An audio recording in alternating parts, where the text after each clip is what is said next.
Primeiro, porque você vai ter que falar daquilo que você vive. Se nós não falarmos de forma convicta, não faz sentido. E ainda mais com o peso da família estar aqui nos vendo. Porque é fácil falar de Jesus, falar de outros assuntos, ou até mesmo de família, distante da família. É fácil. Porque você pode falar qualquer coisa. Ninguém está lhe vendo para realmente confirmar que aquilo é verdade. E como nós erramos como pais e mães, mas nós estamos aqui em um processo de crescimento. Nós não somos obrigados a viver no erro. O que o Senhor quer é que nós levantemos e andamos segundo a vontade dele. Porque a palavra de Deus diz assim: os olhos do Senhor procurarão os fiéis da terra, para que habitem comigo. Os que andem reto caminho, esse me servirá. Louvado seja Deus. E quando Cristo voltar nas nuvens do céu com poder e grande glória, ele vai levar famílias convertidas para morar pela eternidade com ele. Louvado seja Deus por tudo. Amados, o tema de hoje será sobre o altar da família. O altar da família. E abramos a palavra de Deus nos Salmos, capítulo 127. Salmos 127, do 1 ao 3. Salmos 127.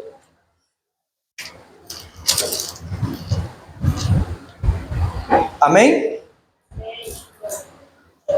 Pois bem, diz assim: se o Senhor não edificar a casa, em vão trabalha os que a edificam. E se o Senhor não guardar a cidade, em vão vigia a sentinela. Verso 2: inútil vos será levantar de madrugada, repousar à tarde, comer o pão que penosamente granjeaste, ou ganhaste. Aos seus amados ele o dá enquanto dorme. E o versículo 3 diz: herança do Senhor são os filhos, o fruto do ventre, o seu galardão. Então, queridos, se o Senhor não edificar a casa, a família, em vão trabalha os que a edificam. Então, se Deus não for o centro da família, irmãos, é interessante, é extraordinário, eu acredito que não foi por acaso, depois que recebemos o convite para estar aqui hoje, falando sobre família, quantas notícias ruins que eu recebi de famílias? Quantas? E eu acredito que os irmãos já até perceberam que o inimigo, ele está de fato lutando para destruir as famílias. Deixa eu dizer uma coisa para você ficar atento.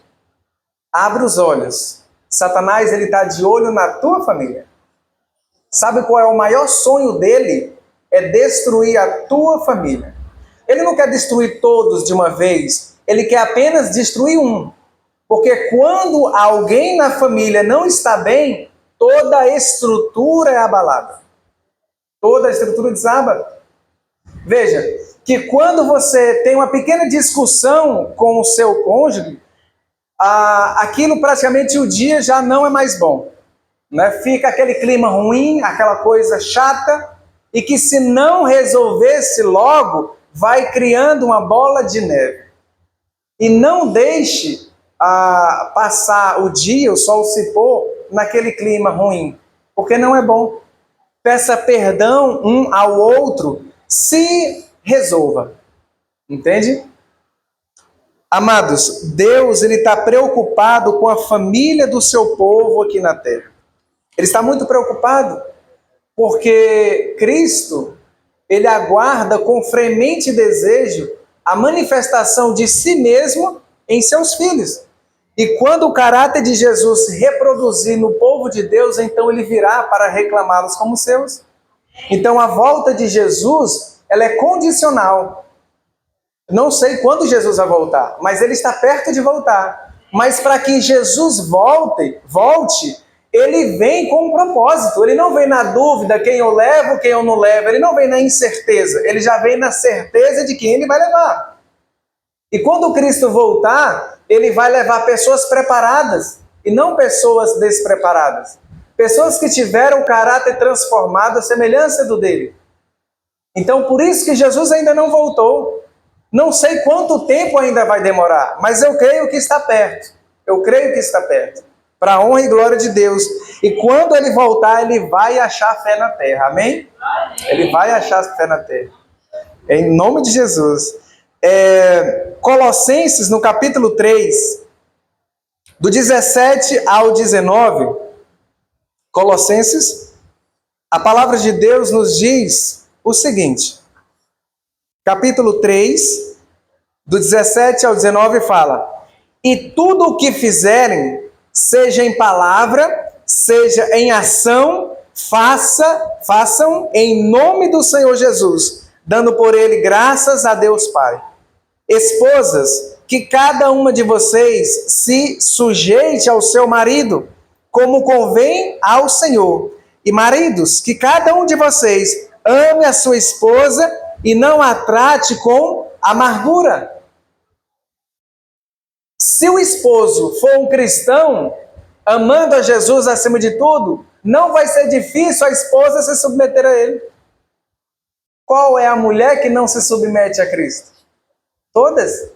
Então, queridos, muitos querem exigir aquilo que de fato não é. É fácil uma mulher se sujeitar ao esposo se ele ama Jesus. Por que eu falo Jesus? Porque Jesus, se ele ama, se ele é fiel a Jesus, ele vai tratar ela de forma correta. Ele vai tratar ela de forma correta. Porque a condição para dar certo é ter Jesus no coração. Fora de Cristo não há felicidade plena. Fora de Jesus há momentos de prazer que o mundo oferece. Mas com Cristo há uma felicidade genuína e verdadeira. Sem maquiar, sem com máscaras, mas de fato real. O versículo 20 diz o quê? Quem quiser ler pode ler. Verso 20. Nós, filhos, obedecemos aos nossos pais, porque eles trataram assim. Amém? Os filhos, obedeçam os vossos pais. Falar de família, na verdade, ela é muito amplo. Marido, esposa, filhos. Então aqui eu pretendo fazer um pouquinho de cada. Então, filhos, obedeçam os vossos pais. O filho que não obedece os pais, ele vai ser infeliz. E deixa eu dizer uma coisa para vocês. Filhos, jovens, que ainda têm pais. Se não obedecer, detalhe, no Senhor, tá? No Senhor. Porque se o pai pedir algo contrário à vontade de Deus, morra, apanhe, mas faça aquilo que agrada a Deus. Entende? Se for de acordo com a vontade de Deus, se sujeite, obedeça. Então, se os filhos não obedecer os pais no Senhor, eles nunca obedecerão a Deus. Saiba, filhos, jovens, que os pais, eles amam os filhos. E eles querem o quê? Sempre que os filhos andem no caminho certo. Cuidado com as amizades, né? As más amizades. Os pais, eles viveram o suficiente para que eles possam bater o olho e dizer, essa amizade não é boa para ti. Pai e mãe têm esse dom de olhar e dizer, olha, essa amizade não é boa para ti não. Se afaste dessa amizade, desse grupo de jovens, não é para ti. E quando você insiste, 98%, 99% vê que de fato os pais estavam certos. Porque aquilo não era boa companhia para você, filho e filha. Deus, ele pretende que a família da terra seja um símbolo da família do céu. Os lares cristãos estabelecidos e mantidos de conformidade com o plano de Deus contam-se entre as suas instrumentalidades mais eficientes para a formação do caráter cristão e para o avanço de sua obra. Então, o evangelho verdadeiro, ele vai ser concluído por famílias convertidas.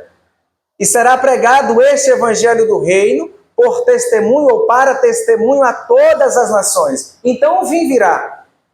E como nós pregamos de forma convicta? Com testemunho, com a vida. Muitas das vezes é melhor ficar calado e viver do que falar e demonstrar o contrário. Que desgraça. Não há graça, é uma desgraça. Aquilo que era para ser uma bênção se torna uma maldição. E não é assim que Deus quer para nós, cristãos. Veja, os anjos de Deus, está no livro Recebereis Poder, os anjos de Deus visitarão com frequência o lar em que a vontade de Deus domina. Louvado seja Deus. Eu lembrei do hino também que foi cantado, acho que o último, né? A minha casa será a casa de bênção. Então os anjos de Deus, eles vão visitar com frequência o lar, a família, a casa, aonde a vontade de Deus domina. Sobre o poder da graça divina, esse lar se torna um lugar de refrigério para os peregrinos, abatidos e cansados. Mediante domínio próprio, vigilante, impede-se que o eu se firme. Formem-se hábitos corretos, a cuidadoso reconhecimento dos direitos do outro. A fé que atua pelo amor e purifica a mente serve de leme presidindo a toda a família. Então, o lar, onde a vontade de Deus domina, os anjos têm prazer em ficar. Como será essa casa extraordinária, esse lar maravilhoso? Aonde a presença de Deus, ela é aceita, ela é recebida. A casa do cristão, ela não pode, é proibido existir ou permitir palavrão. É proibido na casa do cristão sair um palavrão. Mesmo que o martelo quebra a cabeça do dedo. Mas aguente calado, morda o lábio, faça o que for, mas não xingue. Porque aquilo vai atraindo maldição. Como que se eu chamo o nome de Satanás e de vários outros nomes, porque Satanás tem vários nomes, fantasia, né? E aí, como que eu vou querer bênção? Aí na doença eu vou dizer, meu Deus, me ajude. Entende? Então, queridos, no lar cristão é proibido, não deve existir palavrão, de maneira nenhuma. Cada momento que isso acontece, os anjos de Deus, eles viram as costas e vão-se embora. E outros anjos preenchem aquele lugar, não fica vago.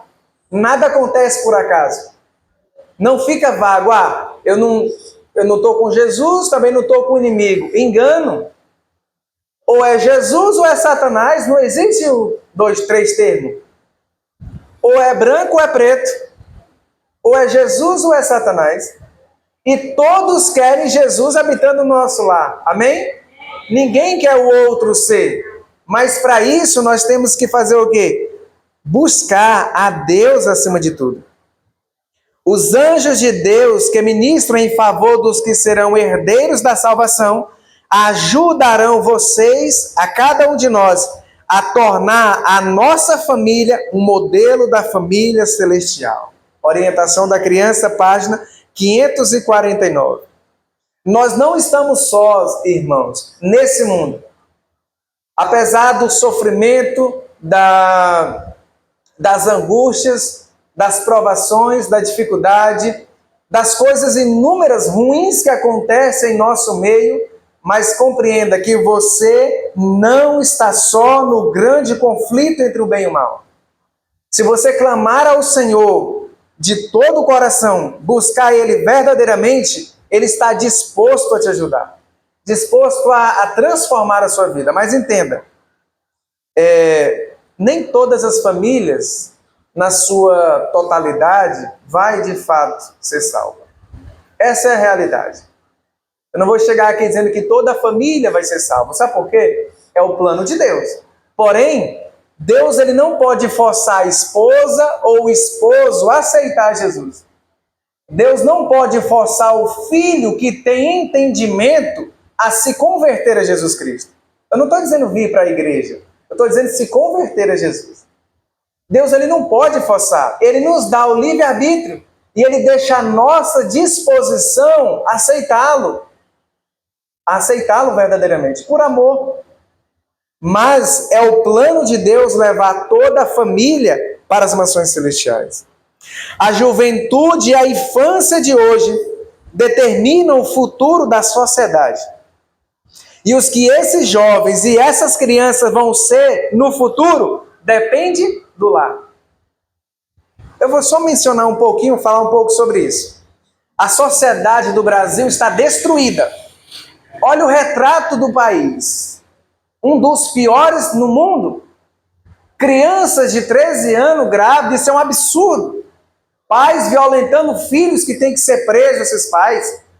E se converter, fica na cadeia até Jesus voltar. Isso é um absurdo. Ninguém pode aceitar isso. Aonde vamos parar? Mães que têm filhos, 2, 3 filhos, que não têm pais. Cada filho é um pai diferente. Não é o plano de Deus. Não é como vai ser essas crianças? As mães têm que trabalhar para alimentar os filhos. Os filhos às vezes ficam com os avós, que na sua grande maioria estragam os filhos. É assim que diz o Espírito de Profecia. Estragam os filhos porque os avós também, permitem que os filhos façam coisas que os pais não permitiam. Os netos gritam com os avós, e se os filhos dos avós no passado fizessem isso, ele ia chorando para o banheiro com o mel descendo aqui, ó. E isso tem que voltar, se precisar tem que voltar. Porque isso, nenhum dos filhos aqui mais antigo, você que é adulto, você foi disciplinado pelos seus pais, aqui ninguém odeia os pais. E por que você é melhor estar prestando hoje? Porque foi criado diferente. Essa geração agora está criando filhos e chega assim, a mãe chega para o filho e fala: meu filho, o que você quer comer hoje? Você quer isso aqui? Você gosta? Aí, sabe o que passa na mente do filho? Que a mãe ou o pai que está perguntando não sabe o que é melhor para ele. É ele que tem que escolher. Olha o absurdo. Quem sabe o que é melhor nutritivo? É o pai, é a mãe. Quem sabe o que deve comer, o que não deve? É o pai e a mãe, porque pelo filho. A criança, ele come de tudo. Mas não é de tudo para comer. Entende? Tudo que se der, ele vai comer. Mas é o pai e a mãe que tem que saber o que dar para o filho. Entende? Então é o pai e a mãe que sabe o que é melhor para o filho. E não perguntar: você quer comer? Entende? Meu filho, tem isso aqui para comer. E deixa eu dizer uma coisa. Não sei se... Acredito que isso acontece na família dos irmãos. Mas que continue. E se não acontece, comece a comer juntos. Tomar o de jejum, o almoço, a janta, juntos. Porque na mesa estão ali comendo, olhando um para o outro. Estão conversando, está tendo um contato físico. É tão bom. Não vá, pai e mãe, não permita que o seu filho, a sua filha, vá comer dentro do quarto, assistindo TV, assistindo no celular. Não é bom. Depois, quando a coisa estourar, vai dizer: meu filho ia para a igreja todo dia, eu ensinava assim todo dia. Eu creio na palavra de Deus, irmãos. Provérbios 22:6. Que quando o filho desvia do caminho de Deus, algum erro o pai teve. Aconteceu alguma coisa. Porque se não for assim, eu vou colocar em dúvida a palavra de Deus. Então eu digo: Senhor, tu errou aqui. Eu fiz tudo certinho. Não fez. Algum momento houve um relaxamento. Entende? Algum momento. Porque caso contrário, Deus está mentindo. E Deus, ele não mente, ele não é injusto, ele é justo por toda a eternidade. Então, se alguma coisa acontece de errado em nossa vida, em nossa família, a culpa é nossa. Não é de Deus de maneira nenhuma. Nunca. Então, pais e mães, comam junto com os seus filhos. Na medida do possível, comam juntos. Não permitem comer assistindo, porque aquilo não faz bem. Não faz bem. A falta de boa educação em casa pode ser responsabilizada pela maior parte da enfermidade que há no mundo. A miséria, a criminalidade que a humanidade sofre. se a vida doméstica fosse pura e verdadeira, se os filhos que saem do lar estivessem devidamente preparados para enfrentar uma responsabilidade lá fora, que transformação o mundo experimentaria? Seria algo diferente? Nessa semana também, acho que foi domingo, um irmão na fé me mandou um pequeno vídeo, pequeno mesmo, acho que, não sei se era 20 segundos, de duas crianças, 12 e 13 anos, todo cheio de tatuagem, brinco na orelha, entende? E bandidos, mirins, entende? Aí eu respondi para ele, pequenos bandidos, e os pais ou morreram, ou são também bandidos. Os filhos, 12 anos, cheio de tatuagens, isso não existe, irmãos. Isso é um absurdo. Olha o retrato da sociedade que nós temos hoje. Por isso que é difícil essas pessoas aceitar e compreender o Evangelho, porque Satanás ele está tendo domínio de toda a humanidade. É por isso que quando Cristo voltar, vai ser a grande minoria que vai subir com ele. Porque a grande maioria vai ser queimado no fogo do inferno, enquanto dure a matéria. Assim, olha, Gênesis capítulo 18, verso 19, vamos abrir a Bíblia, Gênesis 18, 19. O que Deus fala de Abraão? Gênesis capítulo 18, o versículo 19.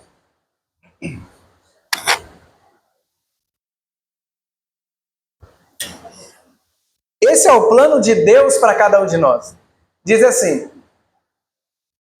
porque eu o tenho conhecido, Deus falando a respeito de Abraão, e sei que ele há de ordenar os seus filhos e a sua casa depois dele, para que guardem o caminho do Senhor, para agir com justiça e juízo, para que o Senhor faça vir sobre Abraão o que tem falado a respeito dele. Como é bom quando Deus, irmãos, imagine você pai e mãe, se você morresse hoje, sumisse, não existisse mais. Será que os nossos filhos iriam dar continuidade na fé em Cristo? Entenda? Será que os nossos filhos iam continuar buscando a Deus? Será que com quem eles iriam ficar? Eles iam esquecer tudo o que aprendeu? Será que nós não fomos bem uns bons professores? Entende? Nós temos que educar os nossos filhos como se fosse ensinando-os a ir para uma batalha, para uma guerra. E na guerra nós não podemos baixar a guarda. Na guerra você tem que estar atento, olhando para os lados, para todos os lugares, e não cochilar. Temos que estar sempre vigilantes.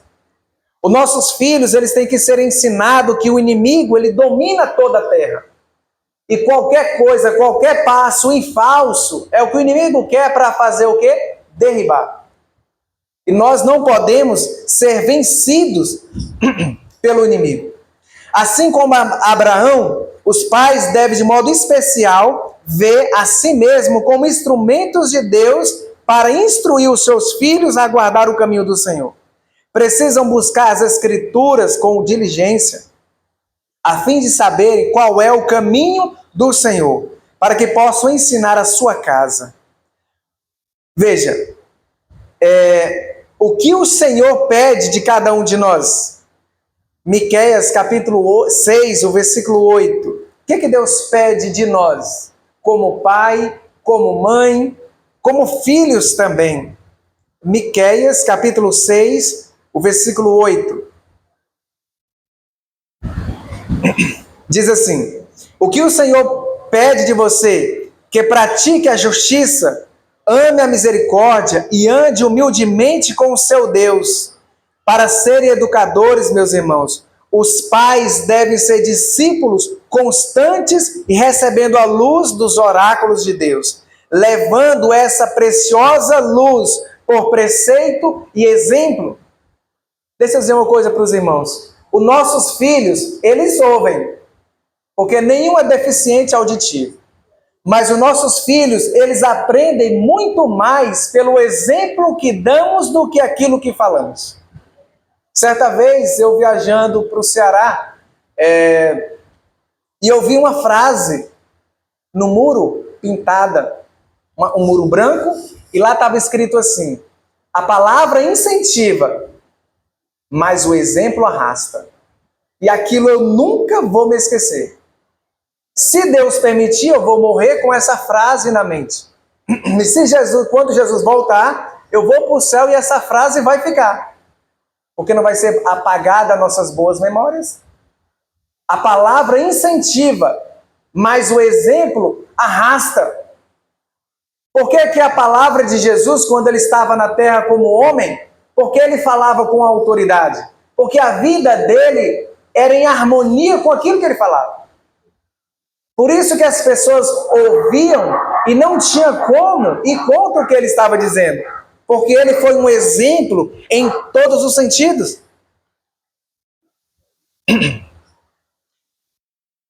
Amados, se você e eu deve ser a luz do mundo, essa luz que deve brilhar, é essa luz que deve brilhar em nosso lar. O nosso primeiro e maior campo missionário não é lá fora, não é em outros países, lugares estrangeiros, mas é dentro do nosso lar. Se você conseguir salvar, no bom sentido, tá bom? Porque nós seres humanos não temos poder para salvar ninguém. Mas no bom sentido, se você conseguir levar a sua família para o céu, você ganhou tudo. Sabia?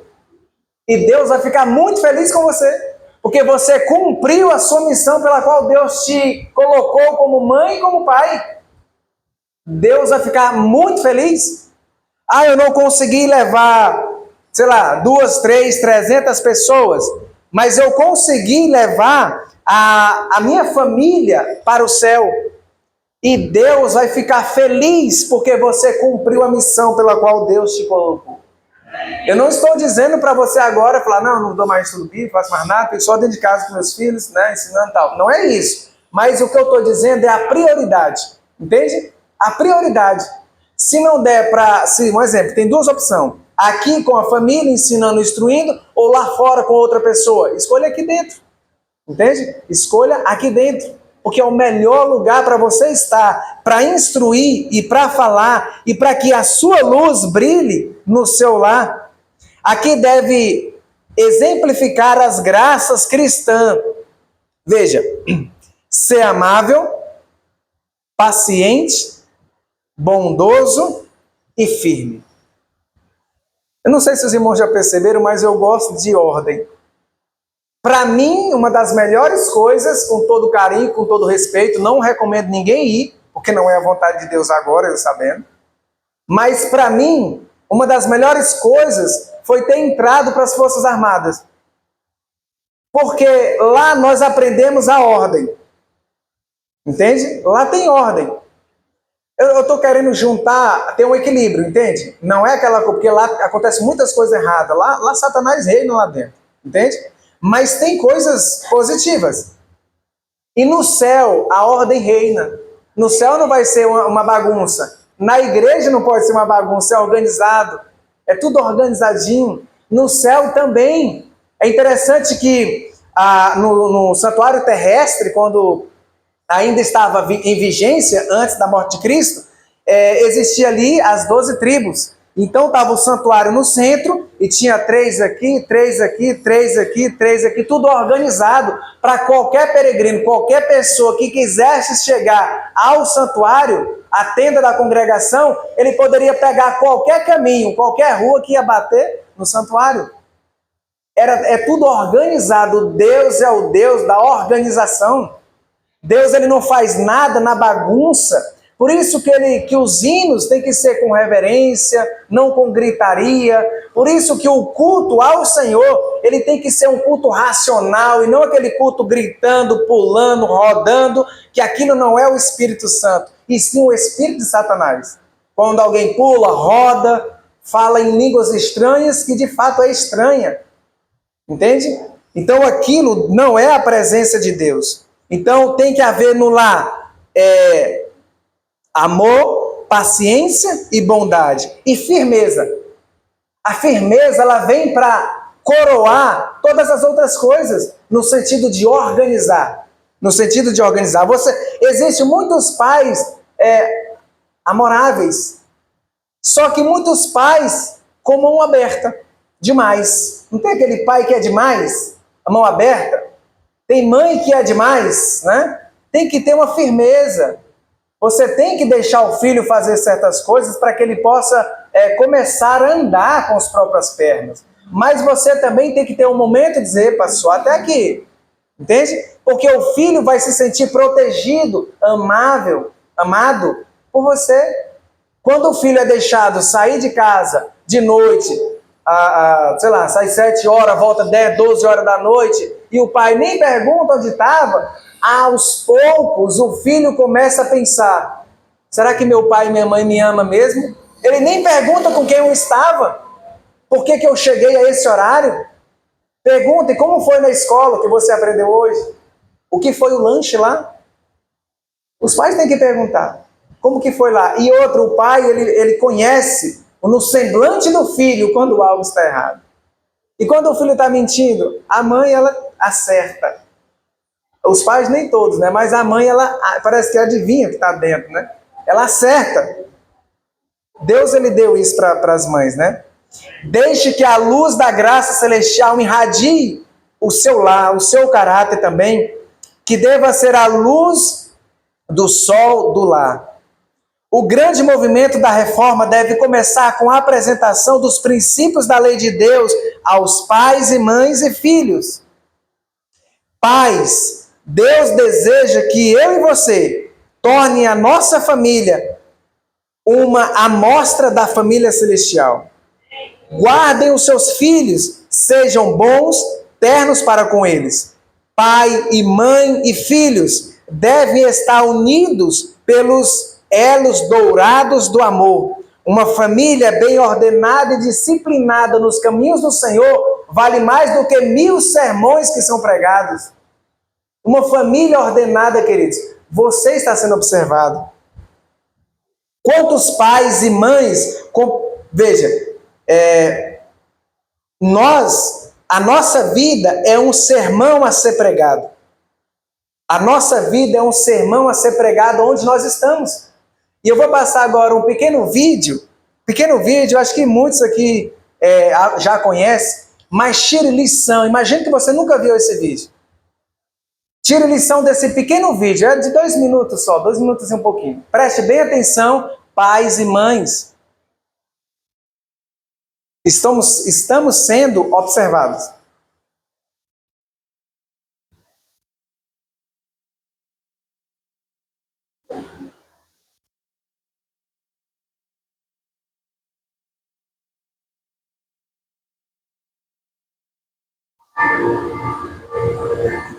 Pai, você não sabe disso agora, mas estou te observando.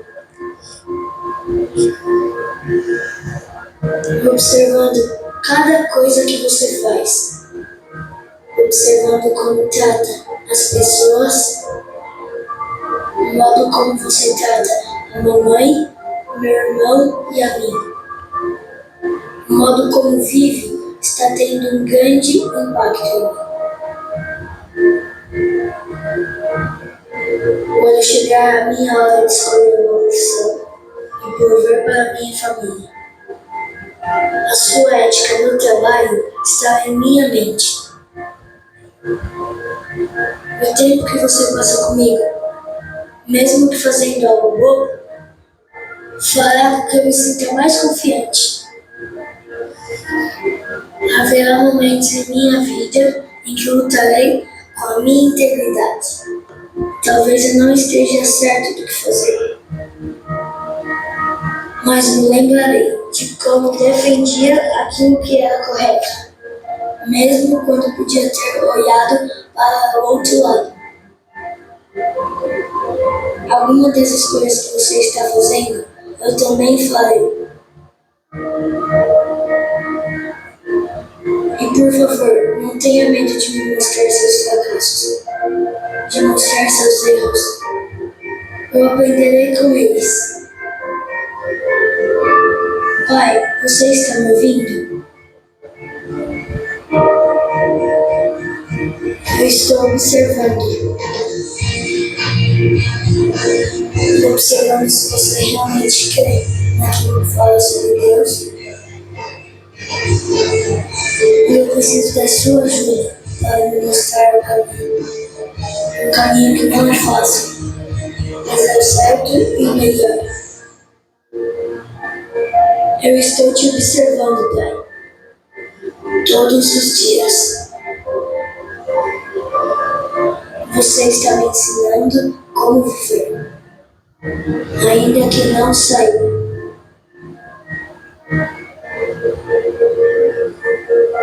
Queridos, quando pais e mães compreenderem como seus filhos os imitam, vigiarão cuidadosamente toda palavra e todo gesto. Nós estamos sendo observados. Peço perdão só pelo final agitado, porque eu não encontrei outro vídeo que não tivesse isso. Mas os irmãos são maduros espirituais, né? Então, queridos, nós estamos sendo observados. Pai e mãe, nós temos uma grande responsabilidade em nossa família. Em outras palavras, na sua grande maioria, o destino da nossa família está em nossas mãos. Às vezes, é mais fácil fazer o errado do que o certo, porque nós temos uma natureza pós-queda que é mais fácil fazer o errado do que o certo, mas foi por isso que Jesus veio, para mostrar que nós não somos obrigados a ser escravos do inimigo. Nós temos então a oportunidade de ser livres, libertos por Jesus e viver uma vida diferente. E para nós finalizarmos, irmãos, o mundo não precisa tanto de mentes brilhantes, como de homens bons que sejam uma bênção na sua própria família. O lar de Enoque, o andar de Enoque com Deus não ocorreu de forma de repente, ou por arrebatamento de sentido ou de uma visão, mas em todos os deveres da vida diária, na família e em suas relações com as pessoas, como esposo, como pai, como amigo, como cidadão, foi ele um servo do Senhor constantemente inabalável. Enoque andou com Deus e Deus o levou para si. Estamos nós andando com Deus? Enoque atuais, existem Enoques atuais? Amados, muitos que dizem ser cristãos são cegos aos seus próprios interesses, deixam de ver completamente o que Cristo faria por eles caso fosse admitido em seus lares. Irmãos, essa semana que teve de oração, né, que está perto já de finalizar, busque ao Senhor, ore ao Senhor para que aquilo que foi aprendido até aqui seja guardado e escrito em nosso coração. Porque a palavra de Deus, ela transforma vidas. E quando a gente se sujeita a Jesus, quando nós fazemos Provérbios 28:13, quando nós buscamos a Deus, confessamos os nossos pecados, Ele nos perdoa, Ele nos transforma, Ele restaura a nossa vida. E um texto para nós finalizar, o último, Tiago 1, o verso 22 a 23. Tiago 1, verso 22 a 23.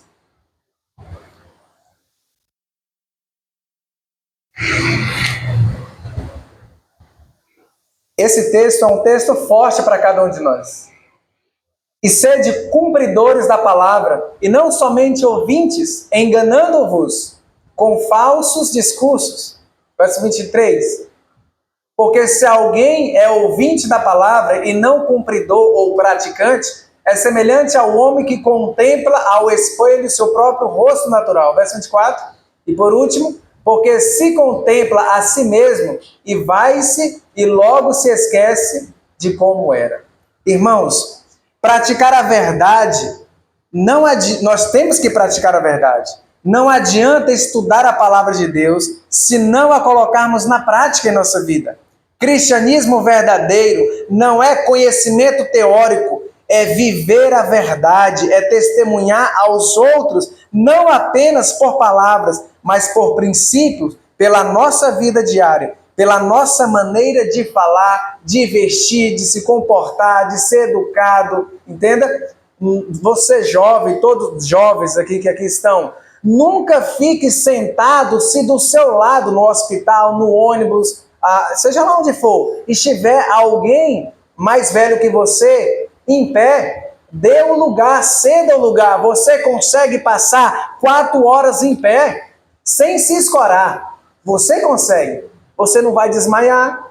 Então, você pode dar o lugar para alguém que é mais velho do que você no ônibus. Eu sempre no ônibus, praticamente, eu tinha, às vezes, o prazer de sentar uma vez quando estava vago. Quando começava a lotar, eu já levantava logo. Porque eu cedia um lugar para uma mulher, para um homem. Se for grávida, mais ainda, né? Porque elas têm que estar sentadas. Então, queridos, sejamos educados em nossa maneira de falar. Nós estamos sendo observados em todos os aspectos. Vestir, falar, comer, até sorrir. Até a nosso momento de recreação tem que ser com decência. Nós não podemos rir, aquele riso assim, fora do controle. Não tem aquele riso fora... Exagerado, isso, irmão, obrigado. Exagerado, aquela coisa, aquela algazarra. Tem que ser tudo moderado. O povo de Deus é um povo feliz. E detalhe também, Deus me trouxe à memória. Muitos irmãos andam como se fosse assim, em luto. Querido, o povo de Deus tem que ser um povo feliz, um povo alegre. Tem um hino que diz assim, ó, somos um pequeno povo muito feliz. Cristo veio nos salvar, breve nos virá buscar. Então, é felicidade, né?